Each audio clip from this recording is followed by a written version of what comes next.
The feast of the baptism of the Lord concludes the Advent Christmas liturgical season. It is also the first Sunday in ordinary time. The baptism is an event that is narrated in all the three synoptic gospels, and though the Gospel of John does not narrate this event, it is referred to in John's testimony to Jesus.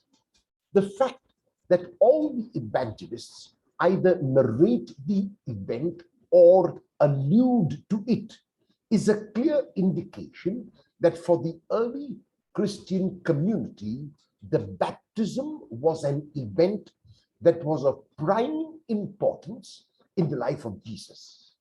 It was, one might say, a foundational experience in the life of Jesus, an experience at which he was given a clear insight into his mission. The synoptic writers therefore looked upon this event as that event from which the mission of Jesus took root and took off. Why is this so? What did the baptism of Jesus mean for the evangelists, for the early church? What did it mean for Jesus himself? And what does it mean for us today? In order to answer these questions, it is important to note the distinctive features in Luke's narration of the baptism scene. First, Luke alone of all the evangelists has John in prison before Jesus is baptized, which is why he does not mention that it was John who baptized Jesus.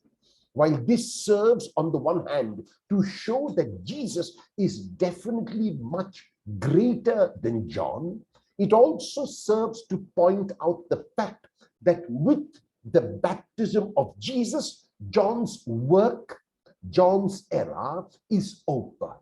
A new era, the era of Jesus, has begun.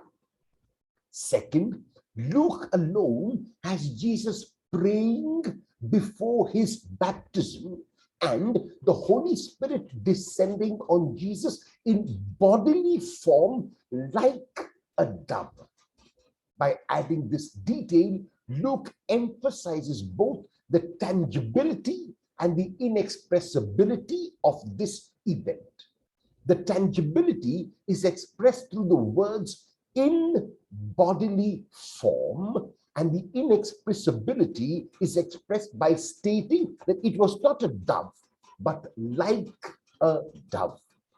The opening of heaven at the baptism of Jesus signals that he is the Messiah, and that the fulfillment of Israel's eschatological expectations is now very, very near. If the closing of heaven brought drought, the opening of heaven brings God's blessings. God's power and mercy are now about to be revealed in the event of the baptism of Jesus. Third, Luke, like Mark, has the voice from heaven address Jesus as beloved Son. The voice at the baptism of Jesus therefore discloses both the identity of Jesus and the character of the Father of Jesus. Jesus is the agapetos. Jesus is the beloved Son of God, and God is his Father. By placing the text of the baptism at the beginning of the ministry of Jesus, Luke states that all that Jesus will do in his ministry is through the empowerment, through the blessing, and through the approval of the Father shown by the Holy Spirit coming down on Jesus in bodily form and like a dove. By submitting to God's grace, Jesus finds his identity and the affirmation from the Father that he is indeed on the right course of action. This course of action is explicated beautifully by Isaiah in the first reading of today. With the coming of Jesus and the beginning of his ministry, a new age has dawned. Punishment and penalty are things of the past. Now, comfort is what people will experience. In other words, the baptism brings forth God's comfort, which is forgiveness of sins. Forgiveness of sins and comfort come both at the same time, and for this reason, joy is overflowing. The former word of promise and the new word of fulfillment doubles what we might ever have imagined true joy to be. The Lord who comes to rule is a God who will judge tenderly, not to punish, but to gather. This God will not scatter. He will take into his heart every single human being, and especially sinners. He will be like a shepherd who gathers the sheep to his bosom and carries them home. The voice at the baptism of Jesus also invites Jesus through the quotation from Isaiah 42 verse 1 to be servant. Jesus is the servant of God. Jesus will obey God's will. Jesus will always listen to the promptings of God's Spirit and act only according to God's will. So the invitation, therefore, is to become son, is to become the beloved, is to become king and ruler of the universe, not by dominating, not by showing externally his authority, but by being servant, by serving, and by being willing to be crowned on the cross. Even as we experience this, because of the baptism and the ministry of Jesus, there is another side of the story. It is that we too, like Jesus, have been baptized and so experienced, like he did, the outpouring of the Spirit at our own baptism. This means that, like Jesus, we too have the responsibility of bringing healing and forgiveness to our broken world, and especially in the pandemic-stricken times. There are too many who are broken. There are too many who have become despondent. There are too many who are depressed and frustrated, wondering when the pandemic will end, wondering if it will ever end.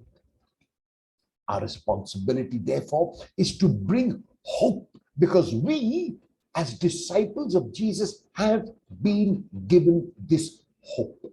And we can do this, as the letter to Titus points out, by giving up everything that does not lead to God.